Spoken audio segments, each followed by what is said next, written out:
us on the phone is Congressman Roger Krishnamoorthi. Good to have you with us tonight.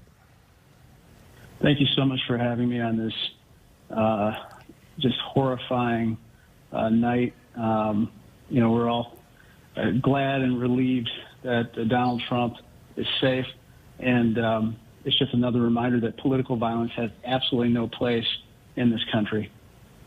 Hear to that.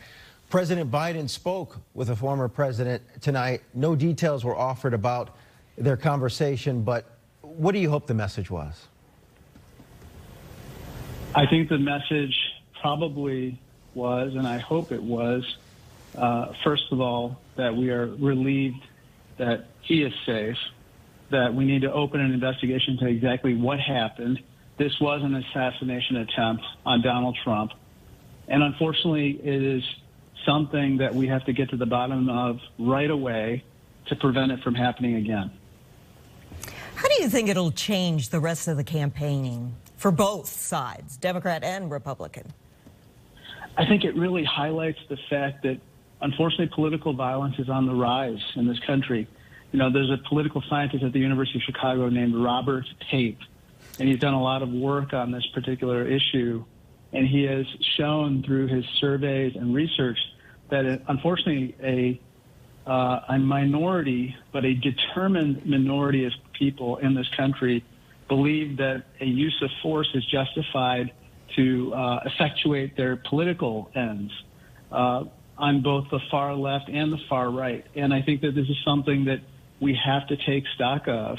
And this is a wake-up call to all of us that we must, avoid rhetoric and avoid actions that could provoke violence. And, I think this is why I'm hoping that both Republicans and Democrats strongly condemn in the most stark terms that political violence has no place in this country. Hear to that. And we had Robert Pape on our air and our special coverage earlier tonight talking about his research. I'm wondering how you feel doing political events, as you talked about, with the rise in political violence, the rise in hardened partisanship.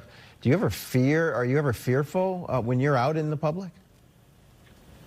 I'm not. I'm probably more concerned about my family. Coming out of January 6th, we had a police squad car in front of our house once a day or multiple times a day, looking after my family because of the threats. And I think that we can't ever be in a place where anybody, regardless of who they are, whether they're in government or otherwise, fears for the safety of their families, because of threats of force. And so that's why, I call on all of us, whoever you are, let's tone down the rhetoric, tone down the temperature, remind everyone that we are all Americans first. We are not defined by our party affiliation or other characteristics. We are all Americans. We have to be united against violence. It may be a tough task. That's my worry. So condemn, and then beyond that, what do you do? Well, I think that I've called for an intelligence briefing with regard to this particular incident. We need to get all the facts on the table. Why? For a couple of reasons. One, the American people deserve to know exactly what happened. And we want to prevent conspiracy theories or anything else from popping up.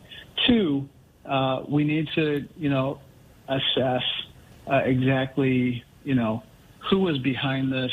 How did they, perpetrate this in a rally, a presidential rally where there's so much security otherwise? What are the holes, the gaps, the weaknesses that we need to plug? And, of course, we need to understand, what's the threat environment going forward, and we need to deal with that as well.